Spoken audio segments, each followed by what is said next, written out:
नमस्कार दोस्तों, चुनाव के लिए प्रत्याशियों का नामांकन कैसे दाखिल होता है और कैसे खारिज होता है। रिप्रेजेंटेशन ऑफ पीपुल एक्ट 1991 के तहत कोई भी व्यक्ति जिसका नाम वोटर लिस्ट में हो वह कुछ जरूरी योग्यताओं के आधार पर लोकसभा के चुनाव में अपना नामांकन दाखिल कर सकता है। हालांकि विधानसभा चुनाव लड़ने के लिए प्रत्याशियों का संबंधित राज्य का वोटर होना जरूरी है। एक्ट के मुताबिक चुनावी अधिसूचना जारी होने के बाद नामांकन की प्रक्रिया शुरू होती है। प्रत्याशी या प्रस्तावकों को चुनाव आयोग द्वारा तय की गई नामांकन की आखिरी तारीख तक अपना पर्चा रिटर्निंग ऑफिसर या असिस्टेंट रिटर्निंग ऑफिसर को सौंपना होता है। अगर किसी राजनीतिक दल से प्रत्याशी नामांकन दाखिल करता है तो उन्हें एक प्रस्तावकों की जरूरत होती है। अगर प्रत्याशी निर्दलीय नामांकन दाखिल करता है तो उन्हें 10 प्रस्तावकों की जरूरत होती है। अगर कोई प्रत्याशी रिजर्व सीट से अपना नामांकन दाखिल करता है तो उसे बताना जरूरी होता है कि अनुसूचित जाति से है या जनजाति से है। चुनाव लड़ने के लिए पैसों की भी जरूरत होती है, जिसे जमानत राशि कहते हैं। इसे जिला निर्वाचन अधिकारी को देना होता है। मौजूदा समय में लोकसभा का चुनाव लड़ने के लिए 25,000 और विधानसभा का चुनाव लड़ने के लिए 10,000 की जमानत राशि जमा करनी होती है। आरक्षित वर्ग से आने वाले प्रत्याशियों को यह राशि आधी होती है।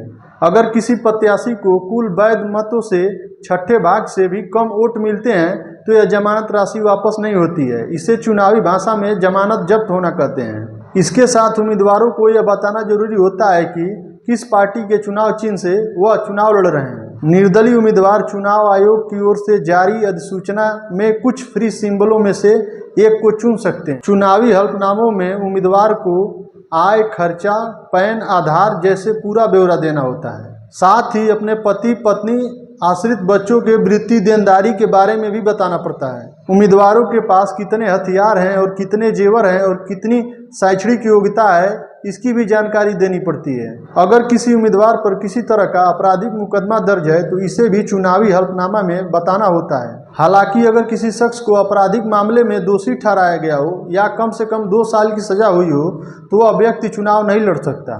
नामांकन दाखिल होने के बाद रिटर्निंग ऑफिसर एक रसीद देते हैं। कोई भी व्यक्ति अधिकतम 2 सीट से लोकसभा या विधानसभा के चुनाव लड़ सकता है। अब सबसे जरूरी सवाल है, क्यों खारिज होता है नामांकन। एक बार नामांकन पत्र दाखिल होने के बाद चुनाव आयोग प्रत्याशियों की जानकारी को बारीकी से जांचता है और इसे स्क्रूटनी भी कहते हैं। इसी दौरान कई प्रत्याशियों का नामांकन खारिज हो जाता है। इसके लिए चुनाव आयोग ने कई आधार बताए हैं, जैसे कि नामांकन पत्रों पे प्रत्याशी या प्रस्तावकों के अपेक्षित संख्या में हस्ताक्षर न होना या अपेक्षित संख्या में जमानत राशि न जमा की गई हो, प्रत्याशी अपना निजी संपत्ति, परिवार और आपराधिक मामलों के प्रति चुनावी हलफनामा में ब्यौरा न दिया हो और प्रत्याशी नामांकन पत्र पे अपना पूरा पता न लिखा हो और तय सीमा में नामांकन दाखिल न किया हो, या फिर चुनाव आयोग द्वारा निर्धारित RO के सामने तय स्थान पर अपना पर्चा दाखिल न किया हो। अगर किसी प्रत्याशी के नामांकन पत्र पे आपत्ति दर्ज की गई है तो उसे जवाब देने के लिए उसको समय दिया जाता है। रिटर्निंग ऑफिसर ऐसे मामलों की सुनवाई के लिए अगले दिन या उसके अगले दिन 11 बजे सुबह तक टाल देते हैं। ऐसे मामलों की सुनवाई नामांकन वापसी के